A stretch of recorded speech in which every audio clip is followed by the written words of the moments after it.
The Blazers present real problems. Oh, the Nuggets have him right where they want him. And my favorite one, this is Kawhi's city now. And guess what just happened? He gentleman swept the conference. The tougher conference, age 35, year 17, no home games, gentleman sweep, gentleman sweep, gentleman sweep.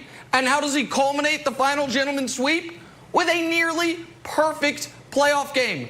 38, 16, and 10, more fourth quarter points by himself than Paul George and Kawhi had second half points combined in their meltdown against these Nuggets. And reminded those out there that ever had any doubt, oh yeah, there's a rule. There's a few, there's rules, there's death, there's taxes, and there's this. If LeBron James is healthy and you want to win a title, you got to go through him, and he'll meet you at the finals, and we'll see how it goes. So, yeah, listen, Broussard, they got to win the title, but they're going to win the title, just like they were always going to make the finals, just like LeBron was always going to remind everyone he's still the best player in the world, and the gap between 1 and 2 is bigger than the gap between 2 and 10 right now.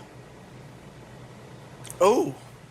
Look, Nick, just about everything you said was right on the money, except the West narrative. The notion that everybody was saying, oh, LeBron couldn't do it in the West. And yeah, there was a little of that, but you act like, and this is to take absolutely nothing away from LeBron, but you act like he went to the Lakers by himself.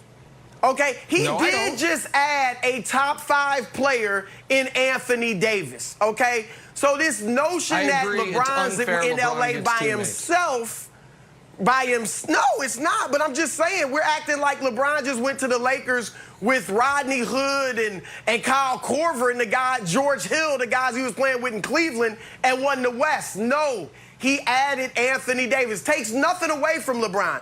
But just that's a part of the narrative, too. Now, LeBron knows the deal. He's right on the money. Nick's right. They're going to win it. But LeBron's right in saying it don't mean jack if we lose. When you've been to the finals 9 times, especially when you've lost 6, getting back means nothing. If LeBron somehow didn't win this championship, it would be one of the biggest upsets in NBA history. It would rival the Dallas loss in 2011 as the worst of LeBron's career, if not surpass the Dallas loss. That's how overwhelmingly favored the Lakers are, because they've got the 2 best players in the series by a mile. They've got the most experienced roster by a mile. They've got the more talented roster. They were the better team all year. They're facing a freaking 5th seed from the East.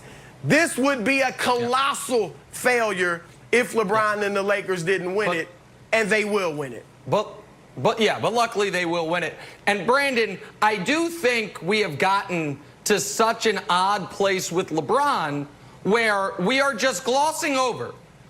In his last 9 healthy years, he's made the finals every single year. He just made his 10th finals. That ties Kareem, and it's only behind Bill Russell and Sam Jones, who played for the Celtics in the 60s when there were 8 teams in the league. What he just accomplished by itself before he wins the championship is all time, and to do it in a playoff series where he's averaging 26, 10, and 9, a playoff run, I should say, on 54% shooting should be impossible for anyone, let alone a guy with almost 60,000 career minutes, Brandon. Yeah, but isn't that the debate? But isn't that why, why this is even a discussion? It's not about what LeBron said in this moment. It's about the discussion over his entire career. When you look at all his accolades, 4-time MVP, 3-time champ, 16-time All-NBA, 16-time All-Star, you can go on and on and on. There's so many accolades. And for him, it's always about, can you win a championship? Like this chase to 6, chasing Michael Jordan. So when we look at this, I really think we got to look at it in the lens of like breaking down his entire career. 10 times making it to the finals, that's not the mission. Is it great? Yes. Is he one of the most consistent athletes that we have ever seen? Yes.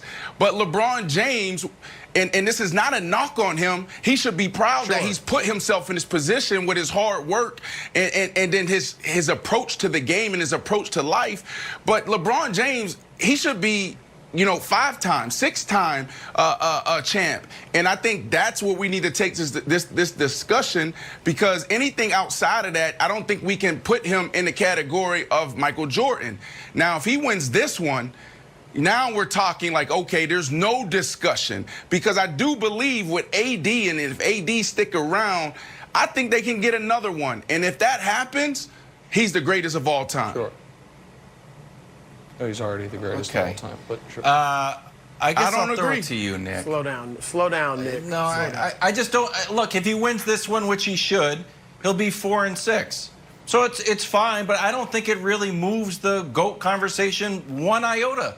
I don't think, Nick, honestly, not one person from the Jordan camp is going to say, oh, 4. Well, is that more than 6? No. Okay, then I'm not moving. You're not going to move one Jordan person over, and I think it's kind of foolish to think that you're going to. Then Kareem's the greatest player ever. Then stop it. Then stop it. Because Kareem's got the same number of firsts and more skills. Kareem's got 6 rings, and he also went to the finals 4 additional times. And Kareem's got more points. And Kareem's got more MVPs. And oh, okay, he's got 6 league MVPs. Most of them. Sure, he's just got 6 league MVPs more than anybody. But nobody makes that argument.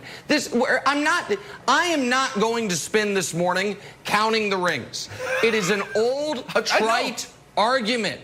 Because Michael Jordan, the statue that still exists in Chicago outside of the old United Center, do you know what it says? The greatest to ever do it.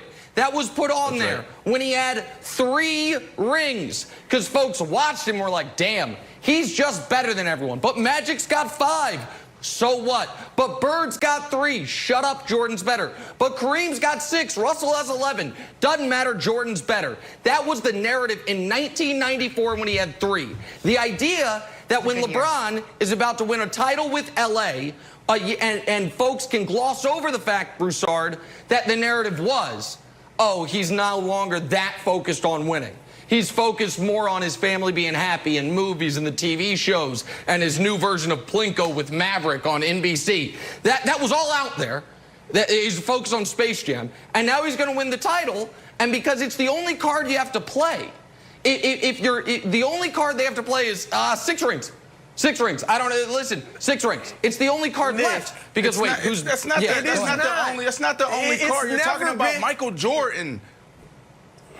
Right. Well, I mean, when you're right, when you talk about Jordan's statue outside the United Center, you're right. After 3 rings, people knew this is the greatest we've ever seen. It's not just about the rings.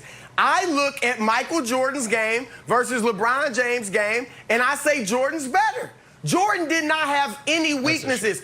I don't want to diminish LeBron at all, but there's weaknesses. The free throw shooting, the mid-range jump shooting. Now he's fitting into the system better as strictly the point guard.